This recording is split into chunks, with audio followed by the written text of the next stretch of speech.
welcome to Women's Wealth, the podcast with me, Joanne. My mission is to educate, inspire, and empower you all to step into your own life of wealth. That feeling of being so rich in your mind, body, and soul. Hello, welcome back to another episode of Wealth with Joanne. Today we're going to talk about money. I know I've done a couple of episodes with money, but they are always really popular. And the videos I shared over on my YouTube when I was in Bali and I was doing a little bit of work on my own money mindset, they also got some really good feedback. And I thought, what a better time to talk about money than just before Christmas. So Christmas is, in this modern world, unfortunately, really, I'm guessing it's really just associated with spending. So whether that's for presents or going out, visiting family, you name it, throughout Christmas, throughout December, we're going to be spending money on it. And I know that it can be a time of stress and worry when it comes to finances at this time of year. From my own personal experience growing up, I can always remember picking up on my mum's worry around Christmas time. And when I look back, I know that now I can reflect, and I know that she was worried about Christmas and some of the things that she would say. And obviously I do not look back now and think, oh my God, we didn't have, but I know that my mum was stressed and she wanted to give us everything that she could, and it brought her anxiety. And that really sat with me. And as I started to grow up, I didn't really like Christmas, and it's only the past couple of years that I started to embrace it again, because I was kind of like, well, it's overrated, it's too much, and not really enjoying it, because I'm guessing that I picked up on the anxiety from my mum and then grew up just not having fun with it. Not that we didn't have fun as kids. I feel like I got everything that I ever wanted at Christmas time. But it's just obviously that subconscious belief, that lack mindset, or that scarcity that I would have energetically picked up from my mum. And as I've grown up, I brought that. I thought we'd start with some eye-opening monetary stats and facts about how much we actually do spend. And it is eye-watering, the extra amount of money that we spend throughout Christmas. And I'm going to use the statistics I researched from the UK, and there's not that much difference. If you are listening from elsewhere, you can kind of do the conversion, because it's not going to be hugely different, maybe more, I don't know, maybe in America you might spend more, you've just had Thanksgiving, so you'll have double bubble of financial stress there. And I think this year as well, because, are we in a recession? There's talk of recessions and there's inflation. So there is a lot going on, and a lot from scaremongering around money as well from the media, to add to the fact that we want to treat our friends, treat our families, and have a really nice Christmas. So it's kind of like, what's a double-ended sword of spending money and then having to then recuperate throughout the year, and we've got all of these other financial pressures. So what I found out was, in 2023, the average spending in the UK household just over Christmas was an extra £1,000, I think it was like £1,100 on top of everything else. So for some households, that would be that's a whole month's wage. So you're spending a whole month's wage extra to celebrate just this one day. And nearly 50% of that goes on gifts, and then the rest is all the other things, all of the trimmings, food, the extra food that we buy. And I really do feel like at Christmas it is a marketing dream that, we have this one extra day at home, or, if you've got children, your children have time off school. But we feel the need, and again, this is a perfect example of consumerism over the years, to fill the cupboards, to buy all of this extra food, to eat all of this extra food.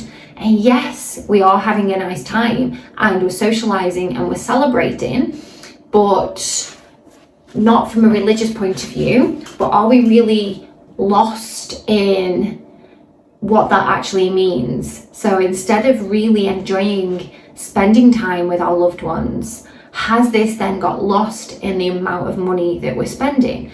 And then the true meaning of Christmas also then gets lost because you're feeling it, you're anxious, you're worried about what's going to happen after Christmas. You may have spent all your saving just for this one day. Again, a retailer's dream here. The last week before Christmas is when there is all the little bits that maybe people have forgotten, last minute spends, or we just go over the top. So the last week before Christmas, we go out and of course we're buying for our loved ones. We want to treat them, we want to spoil them.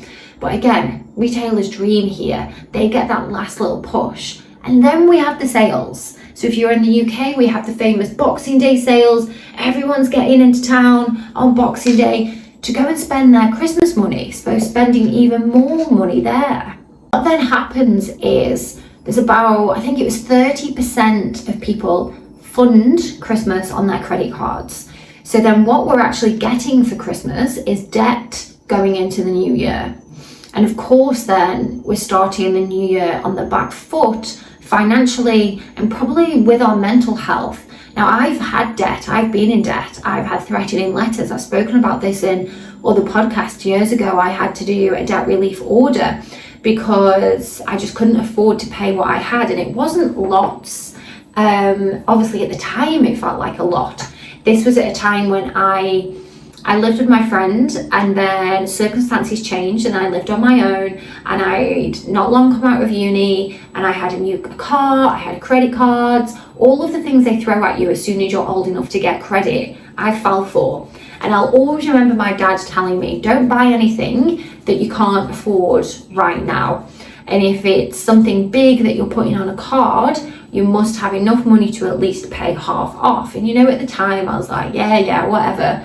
Now that just sit in the back of my mind. So whenever I am tempted, I'm like, right, okay.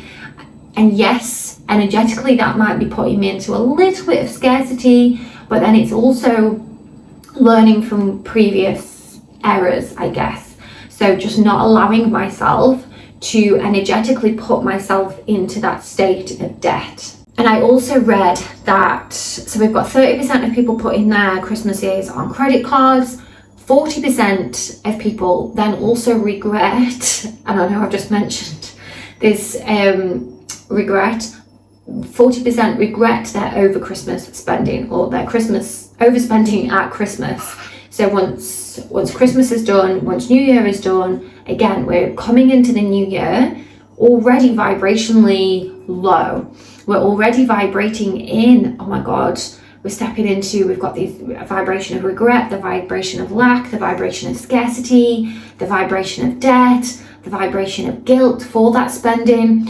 All of this through how we've spent physically and metaphorically our Christmases. And it can take up to 6 months for someone to pay off their Christmas debt. So if we just work that out, so then we've got Christmas, by the time you've paid it off, it's summer, and then you're going to do it all again in 6 months. And this is just a vicious circle that we've all probably fallen into. I'm not going to tar everyone with the same brush. I made financial mistakes in my past, and I'm still learning from them. I'm still, and this is what this podcast is going to help you with as well, learning to change my money mindset from my previous mindset of lack and scarcity and worry and anxiety.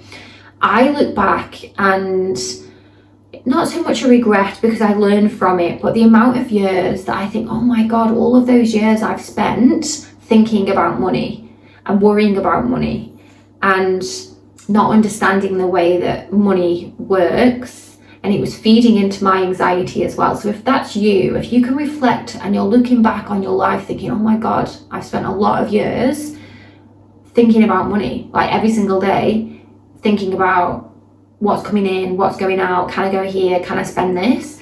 And it's really unfortunate and it's really sad that we're living in a world that is so centered around money. Financial stress as well, and I haven't wrote down the stat here, is, I can't remember where it was in the list, but high up in the list of reasons why people get divorced is finances. So again, this is not just for Christmas. So this might grow legs, this financial worry, from this time of year, but then have a really big knock-on effect to the rest of your year, your relationships, which is why I really strongly believe that it's important to change our mindset around money. And that doesn't mean magically waving a wand and we're all suddenly millionaires, but just the way we think and feel about money. So it might be that we only have £5 in the bank account, but again, just that wording there, we only have £5 in the bank. Just really flipping to, oh my gosh, right, I have £5 in the bank account, amazing. And then thinking about what can be done with that £5 instead of, oh my God, because we need to look after our mental health around this, and just changing your mindset and understanding your energy around the way that you look at money. So this isn't a podcast of, I'm going to make you money and manifestation. This is more your mindset around money and how we can really help ourselves, whether we have 10,000 or £10 in the bank. So let me know if you've been affected by any of that, anything that I mentioned so far, and how do you feel about Christmas? Let me know in the comments. And if you're listening to this on your favourite podcast streaming site, then you can still let me know. You can drop me a message. Let's take a brief journey, a little history lesson through money. Where does it come from? Because this importance, this energy, this expectation that we put on these bits of metal and these bits of paper with numbers on, where does that all stem from? And it is really interesting. And once you learn the story of money as well, I feel like, and particularly for me, it's kind of like, oh, okay. And it really helped me with my, I don't know, I guess putting money on a pedestal, which again, a lot of people do. And the more we put it on a pedestal, the more that we feel that we can't achieve that. It's the same when we put people on a pedestal. When we look at people and think, oh my God, they're amazing, that we start to look up to them and we don't see within ourselves that we are actually also amazing. So before money, it would have been an energy exchange, goods and services for goods and services. So if you needed some carrots, and you grew potatoes, you'd go to your mate who's got carrots and you do a swap for some potatoes for carrots. Or if there was a service that you needed, you would swap services. And that still does happen today. That happens a lot in the industry that I work in, where we will help each other out. So I will, what did I do recently? I did a vibroacoustic massage on someone and they then did my birth chart, so we do a swap there. And what we also do a lot as well is we'll swap services for testimonials. So the energetics is still there. So we're taking that away. And again, when we see that worked for centuries, again, we can also begin to take money off that pedestal that we put money. It's obviously because society started to grow. So this would work within smaller communities, but when people started to move around the country and travel the world, it became a little bit more difficult to keep track of this, and when you were in a foreign country, how can you sort of do this trade when you don't speak the same language? So money was then brought in to help with this. And you can just imagine yourself that it's hundreds and hundreds of years ago and you're a blacksmith and then you're suddenly in a foreign country, and how are you meant to trade your blacksmith skills for, I don't know, you want a drink of beer? It would have been very difficult back then. So the first coins were minted around 600 BC in what is now known as Turkey, and it wasn't until 43 CE Britain took on the coins. So they were inspired by the Romans. So before that, it would have been pure trade. And by the medieval period, coins were the primary exchange for goods and services. And these would have been silver coins, and it would have been more of a token gesture, kind of like an IOU. So you would you would give somebody the carrots. I don't know why I keep talking about carrots, But you would give someone the carrots, you'd then have the silver coin, and then you would take the same silver coin and you would then trade for something that you needed. So it wasn't that anything had a price back then. It was literally the trade of the silver coin for the good, and you had this coin to then play around with. And it was 1694, lots of dates here, that we had the first paper money. And I read somewhere, and I have tried to fact check, it's come up on a few things that I've read, that paper money, there's, well, two stories. So one was that it was just easier for people to carry around. So they would have the paper form instead of carrying these silver coins. Obviously, if you were lucky, you would have a lot of silver coins that you were constantly carrying around. So they introduced this for paper. Another story that I read that inspired paper money was that it just literally came from people depositing their gold into wherever you deposit gold, and then you would have a receipt, and then this would be your, I have X amount of gold, and then you would give this paper to somebody if you were going to exchange their goods for your gold. So again, very similar to what we do now, but the piece of paper would have been worth whatever it was in gold. The paper wasn't made out of gold, your gold bar, or however you keep gold. I don't have gold, I'm just assuming. And then in the 18th century, in the UK, this is when paper money became more common and they started printing notes with numbers. So that would have been, 300 years ago?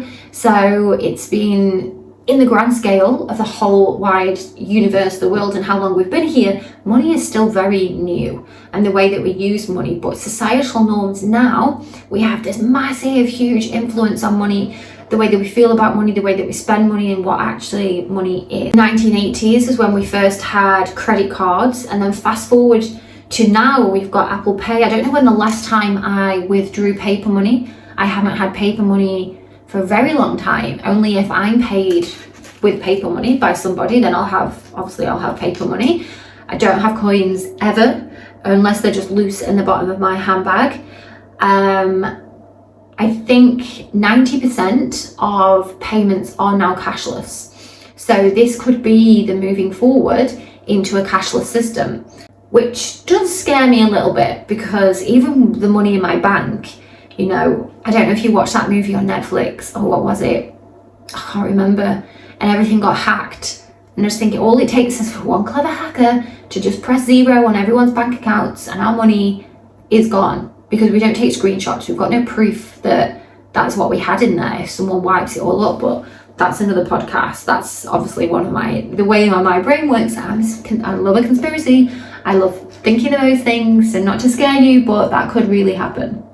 So while money has changed over the years, these societal expectations and societal norms have always been there. So if you think back to, obviously we still do have a class system, but the class system hundreds of years ago that I think was more I actually don't know, in the world that we live in now, there's so much poverty, and the rich getting richer, the poor getting poorer. We still do have that there. So there is this expectation of, people who have money, and it's the consumerism. The more money you've got, the more things you've got, the better off you are, the better person you are, and that's what everyone strives to be. And this feeling, the way that everyone strives to have a certain amount of things and a certain amount of money, is where the energetics comes into play. Now, without being too spiritual here, everything is energy. Everything has its own frequency, everything is energy, and we also put our own energy onto money. Like, I could take a little piece of paper here now and say, oh, this is £20, and put the energy of £20 on it. Because when you look at £20, that piece of paper that it's written on, it's not worth £20. I could just rip it out of my book now, write 20 on it, and really have the energy behind it that this is worth £20. And another good example that I always, use for myself is, I live abroad now, and obviously occasionally, it's been 8 years, I don't do it as much, but I will convert things back.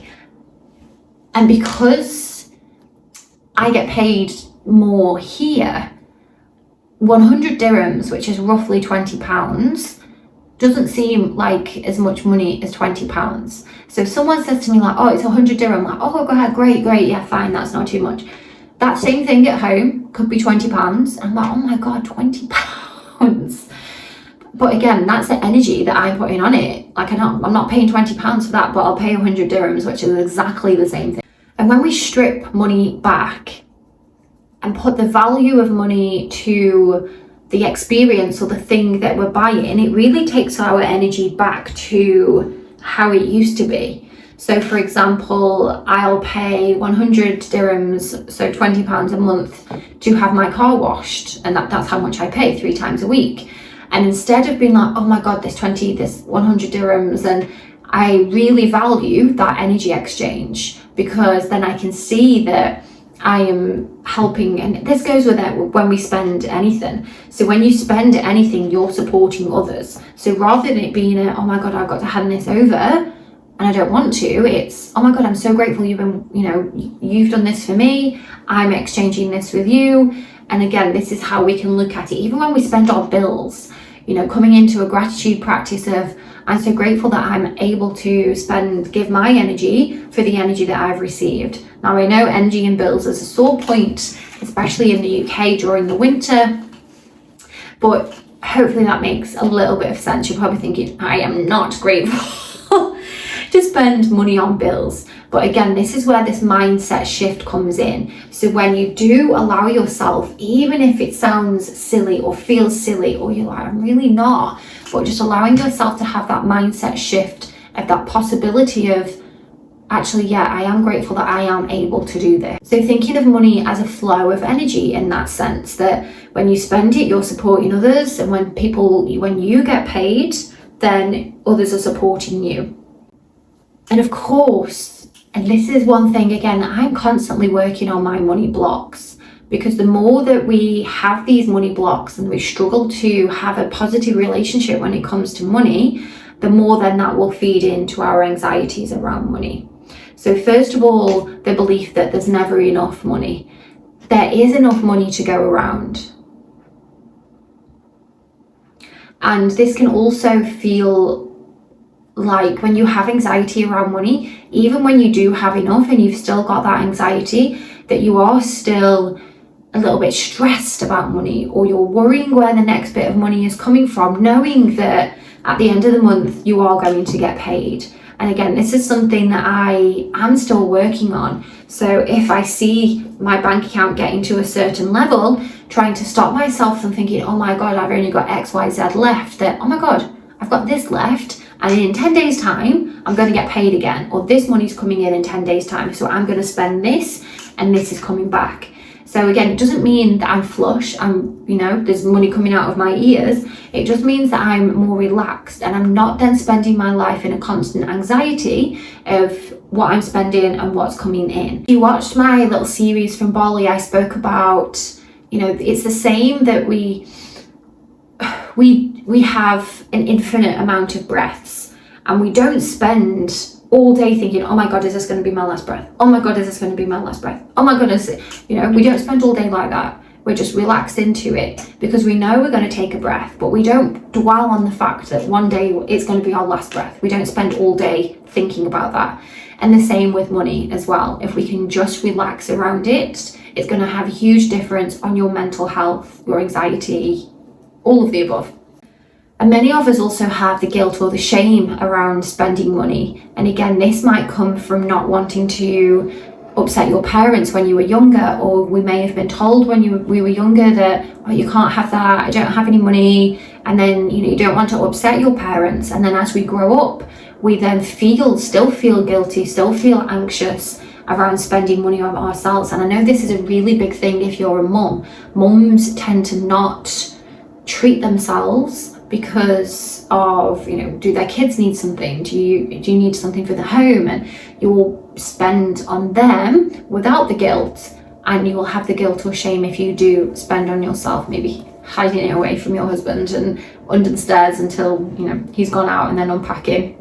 And we're often conditioned to believe that money is associated with guilt or greed, that, rich people have money, they're greedy, they're stocking it away, and it's selfish, and keeping all that money for yourself. And these are things that we might be told or pick up on when we're growing up.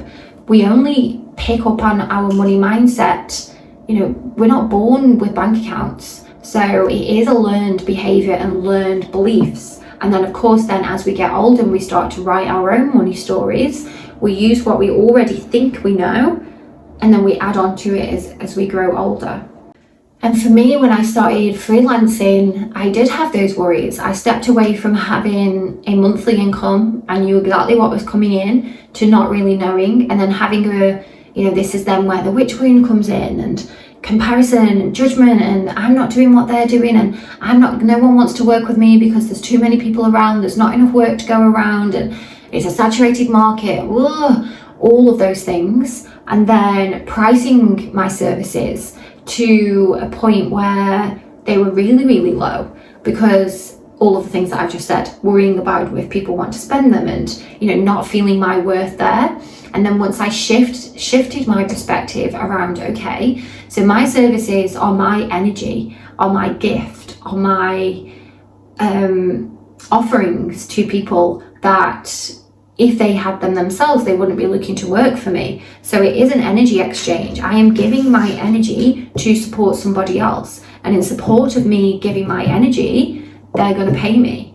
And then learning that, right, okay, that it is okay to put my prices up, and people will want to spend money working with me because there's only one me. So yes, there's hundreds, thousands of coaches and mentors and yoga teachers around. However, there is only one me, and people will want to work with me for my energy and in exchange for their monetary energy. And just really putting it down to that, and just seeing money as an energy exchange rather than this thing that must be hit and these targets that must be hit, because it does all come once you start relaxing with it. And once I shifted my mindset and I was more comfortable with it, first of all, I wasn't living in anxiety day to day. Second of all, I was able to just trust and know that the right people will want to work with me.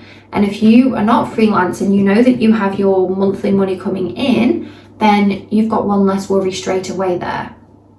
And then all you need to do, and I say all you need because it with a pinch of salt there, because it is a big thing to shift your money mindset and start looking at your money throughout the month, prioritizing, treating money differently.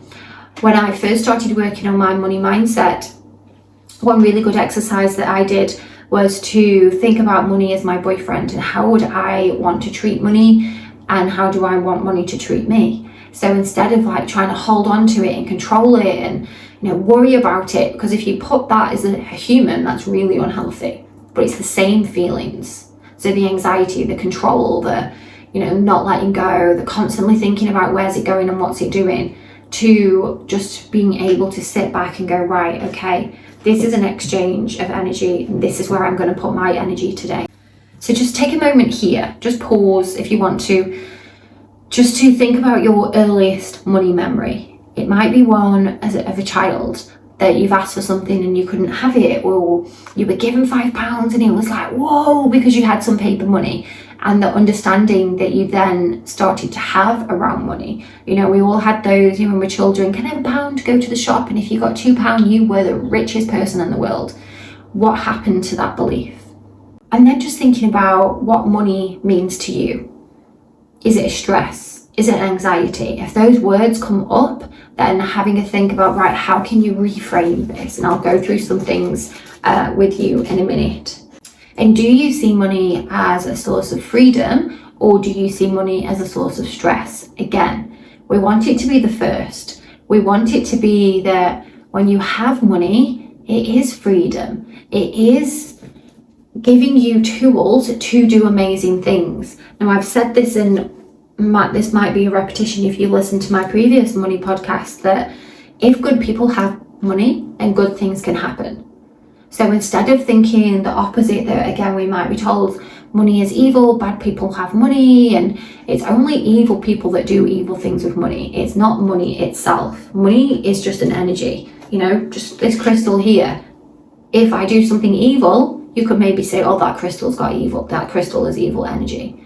But if I do something good, it's a good crystal. So can you see, when we just tap out the money and label it as something else, it's a completely different energy, and that's what we really need to do. Let's go through some ways that we can really start to tap into a positive energy when it surrounds money, and especially at Christmas time. So if you're listening to this, I think there's about 3 weeks to go before Christmas. So practical ways, and again, I'm going to try and keep these not too spiritual, more practical, because I know a lot of the time when I speak to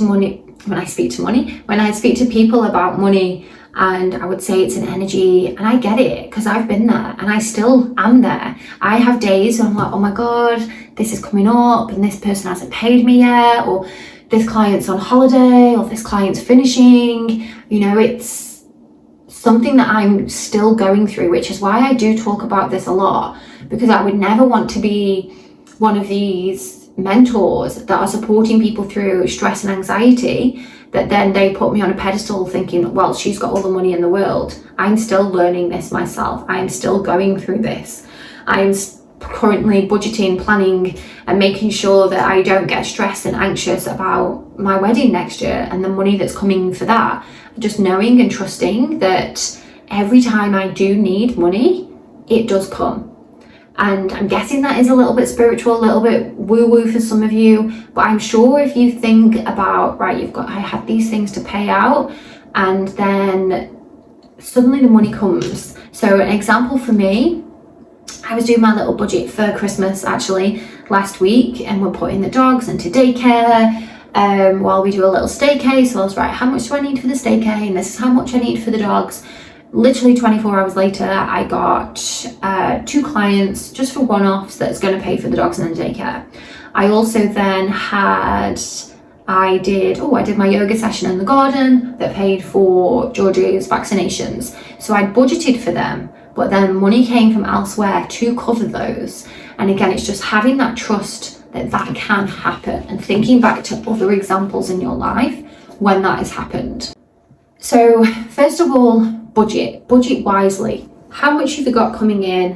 What do you need to spend? And what I do as well is, when I am budgeting, I'll add on. So worst case scenario or best case scenario, let's reword that. Best case scenario, I can spend this much money. And then what I do is then go back through it and think, right, what are the real priorities here? Do I need to spend X amount of money on a tablecloth? Or can we just scrap that? Like, is that going to matter? And then I'm going to have more disposable income for other things. So really just prioritizing. And this isn't about being in a lack or a scarcity mindset. This is just about your budget. And this is just looking at what you need, what you don't need, what would be nice. And then once you have the things that you need, you will then have extra for the things that would be nice, because you've been able to take out some of the things that you can actually get away with not really spending on, if that makes sense. And when you're buying gifts, thoughtful is, well, in my mind, thoughtful over extravagant every single time. So do you buy for friends and the babies of the friends? Are you a big gift buyer? Is there a way that you can, make their gifts? Photos, poems, cards, all of these things that you can maybe have fun with and make something instead of going out to the shops and buying. Can you buy something from someone that you know that it's handmade? So again, more thoughtful over being totally extravagant.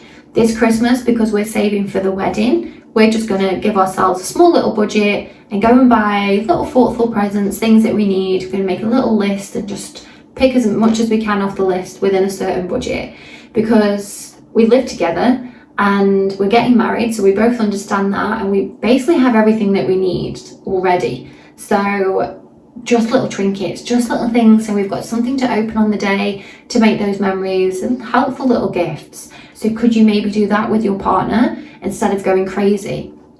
And if you have kids, yes, I know it's very different, but having a look at where you could maybe pull back, because your children won't remember everything. They're going to remember the memories. They're going to remember waking up, seeing all of their presents and opening their gifts. And I understand that nowadays they want phones and iPads and I don't know what else is in trend at the moment. So it's very different. And again, this comes with an education from you to your child, that Santa, if they still, I'm guessing if they're after phones and iPads, they're not going to believe in Santa, but educating them then on money and all of the things we've spoken about today, so then that they understand that this one thing actually cost X, Y, Z, so you're not going to have lots and lots of things to open on Christmas morning, and just not from a disappointment point of view, but teaching them the value of money and the energetics of money, so then they then understand that, and setting them off on a positive note for when they then reach their adult life. And just linking on to that with so me and my sister, we don't get physical gifts, we spend time. So can you say to people, if there's lots of gift buying usually, that let's not do gifts this year, let's go and do XYZ, go for a hot chocolate, go and have an experience together, a Christmassy experience all together, spend time with each other instead of spending gifts.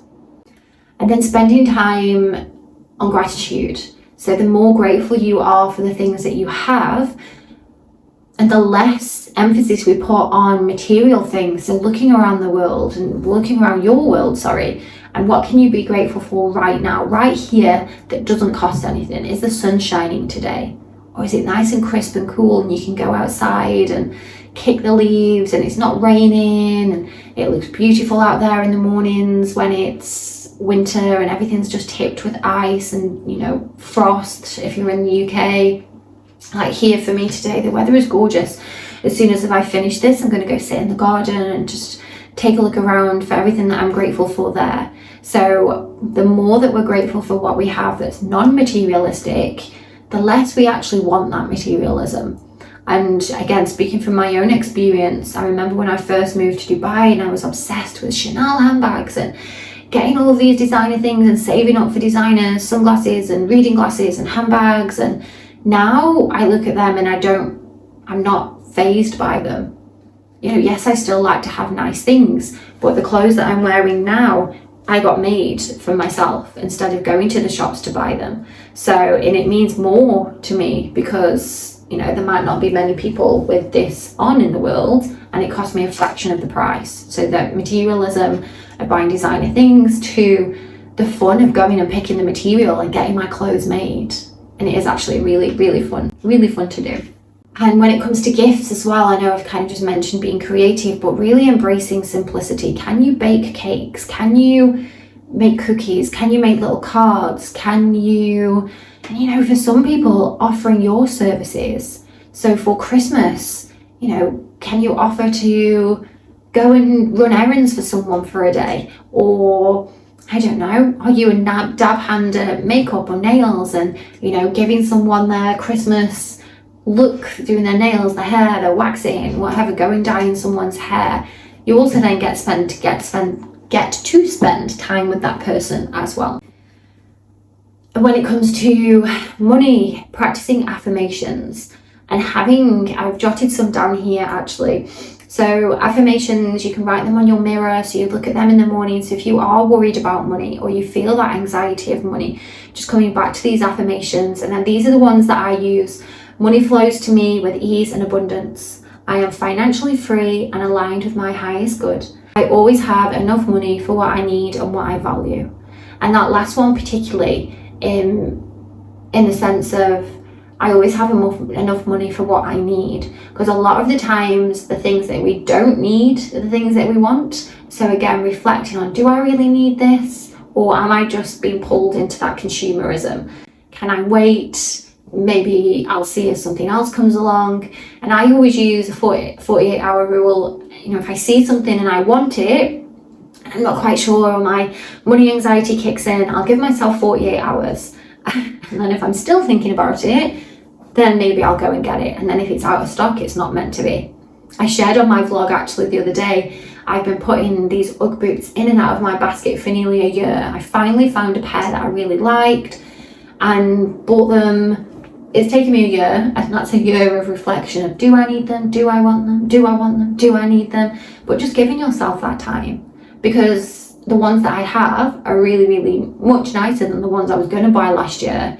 So just, again, giving yourself that time to reflect. And again, teaching your kids this as well if you have kids. And then using the end of the year to financially plan for next year. So looking at your budget for the year ahead, where have you maybe gone a bit wild with your money this year? So you do feel like you're in a bit of a panic. Is there other things that you would like to do, other services that you can offer next year that's going to allow you to bring in a little bit more money? So thinking about, is there any more energy exchanges that I can offer? How can you align your spending with your values? So that's one thing for me, that as my values have changed, my spending has gone less, exactly what I've just said before, that, I'd go wild and shopping, and a night out equals a new a dress and a new pair of shoes and a handbag. Like, now I don't do that. And if I do go out, I'll have a think of what I can use that I already have, and mixing and matching, and getting my clothes made. And not because I'm coming from a lack mindset, because that then aligns with the way that my mind works now, that I don't really want to buy into consumerism.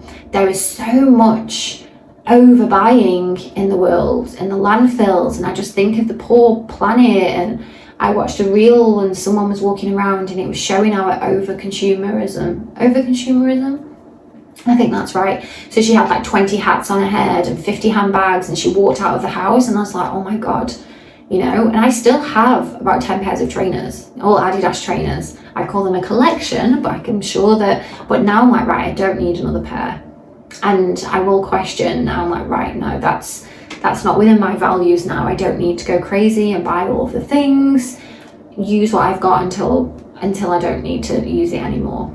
So just ending there and just reflecting on the fact that these times are to spend with friends, to spend with family, and not to start the year off worrying about money and financial stress and giving yourself that anxiety. So by making it simple, by budgeting wisely, by shifting your own energy around how you feel about money, you're really going to step into 2025 feeling a lot more positive.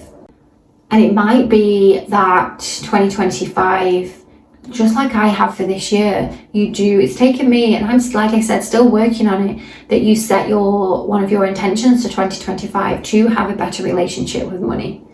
Because again, I'm not perfect, I'm not completely there yet. Like I've said, I still have my days when I'm like, this is going out and this is coming in, but not like I used to. Not counting every single penny. I try not to check my bank account too much. I used to write it all down. That's how much anxiety I would have around money, what was going in, what was coming out. That might have been in the days before online banking though. I can't remember, but I did. I used to have a little money book. Anyway, let me know how you feel. Let me know if you have any questions around the energetics of money. I'd love to hear your own stories. If you have anything to share with anyone, anything that I've not mentioned today to make their money story feel better for them, then please reach out, and I will see you in the next episode next week.